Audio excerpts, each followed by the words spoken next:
Hi hello friends, welcome back to my channel. So ఇవాళ చేసే కొత్త న్యూ రెసిపీ ఏంటో చూసేద్దామా.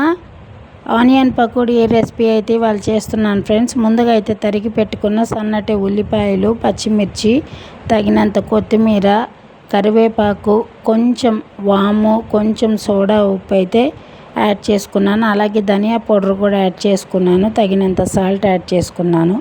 ఎప్పుడైనా కూడా ధనియా పౌడర్ అనేది పకోడీలో యాడ్ చేస్తే చాలా టేస్ట్ వస్తుంది ఫ్రెండ్స్. మరి జారుడుగా కాకుండా గట్టిగా కాకుండా అయితే నేను పిండి కలుపుకొని ఒక అరగంట మాత్రం అయితే పక్కన పెట్టుకున్నాను.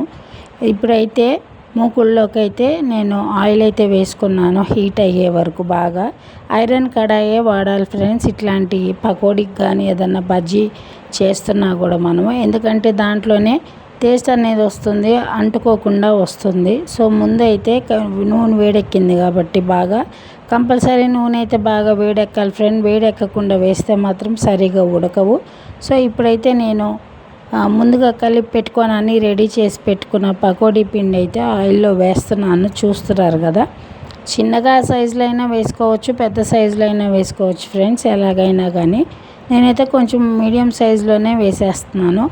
వేయంగానే పైకి పొంగుతున్నాయంటే పిండి, ఎందుకంటే అరగంట సేపు నానింది కాబట్టి తగినంత సోడా ఉప్పు మాత్రమే నేను వేసాను. ఎక్కువైనా తక్కువైనా కూడా ప్రాబ్లం అవుతుంది. తక్కువైనా ఏం కాదు, కానీ ఎక్కువైందంటే కొంచెం సోడా ఉప్పు సాల్ట్ అనేది టేస్ట్ అనేది మారిపోతుంది.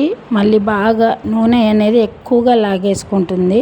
సో ఇలా అయితే వేసుకుంటూ ఉన్నాను, కలుపుకుంటూ. నేను జాగ్రత్తగా అయితే కలుపుకోవాలి. ఫస్ట్ ఆఫ్ ఆల్ మనము ఆనియన్స్ వేసుకున్నా కూడా ఆనియన్స్ కట్ చేసుకొని ఫస్ట్ స్టార్టింగ్లో అయితే ఒక సెపరేట్ ప్లేట్లో వేసుకున్నప్పుడు ఆనియన్స్ అయితే మాత్రం బాగా ఒక 10 మినిట్స్ అయితే హ్యాండ్ తోటి అయితే కలిపేయాలి ఫ్రెండ్స్. అప్పుడు ఆనియన్స్ అన్నీ సెపరేట్ అయిపోతాయి. అప్పుడు ఆనియన్స్ అనేవి అట్లా సెపరేట్ అయిపోతేనే పకోడీకి చాలా చాలా టేస్టీ అయితే వస్తుంది. చూస్తున్నారు కదా, కలర్ అయితే ఈ కలర్లోకి రావాలి ఫ్రెండ్స్.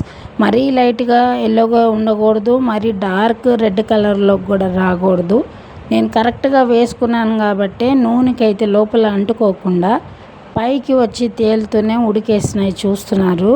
సో ఇప్పుడైతే అది తీసుకొని వేరే ప్లాస్టిక్ కంటైనర్లోకి అయితే సర్వ్ చేసుకుంటున్నాను నేను. ఇలా సర్వ్ చేసుకోవడం వల్ల ఏంటంటే పైన మనం లిడ్ కవర్ చేసుకుంటాం కాబట్టి తినేటప్పటికి మెత్తగా అయిపోతాయి. అంటే పకోడీ మెత్తగా ఉంటే ఇష్టపడే వాళ్ళు ఉంటారు, క్రిస్పీగా ఉంటే కూడా ఇష్టపడే వాళ్ళు ఉంటారు. ఒకవేళ క్రిస్పీగా కావాలి అనుకుంటే ఆనియన్స్ అనేవి ఎక్కువగా యాడ్ చేసి శనగపిండి తక్కువగా యాడ్ చేయాలి. సో ఈ విధంగా చేసుకుంటే కూడా ఏంటంటే మెత్తగా ఉంటాయి, టేస్టీగా ఉంటాయి, బాగుంటాయి తినే వాళ్ళకి. ముఖ్యంగా చిన్నపిల్లలు 5 ఇయర్స్ 6 ఇయర్స్ వాళ్ళకి కూడా ఇవనేవి తినడానికి టేస్ట్గా ఉంటుంది. ఎందుకంటే ఎక్కువ క్రిస్పీగా ఉంటే కొంతమందికి తినడం ఇష్టం అనిపించదు, తినలేరు కూడా. ఈ విధంగా అయితే తప్పకుండా మీరు ట్రై చేయండి ఫ్రెండ్స్. చాలా చాలా బాగుంటాయి. లిటిల్ క్వాంటిటీ అయితే మాత్రం సోడా ఉప్పు అనేది మనం జాగ్రత్తగా వేసుకోవాలి. సో ఇప్పుడు సర్వ్ చేసేసుకొని నేనంతా ముందుగా ప్లాస్టిక్ కంటైనర్లు అయితే పెట్టుకున్నాను కదా ఫ్రెండ్స్. ఇప్పుడు దాంట్లో నుంచి అయితే తీసి ప్లేట్లోకి సర్వ్ చేస్తున్నాను. చూడండి మెత్తగా అయితే ఎలా వచ్చినాయో. ఇలా చేసుకుంటే మెత్తగా వస్తాయి.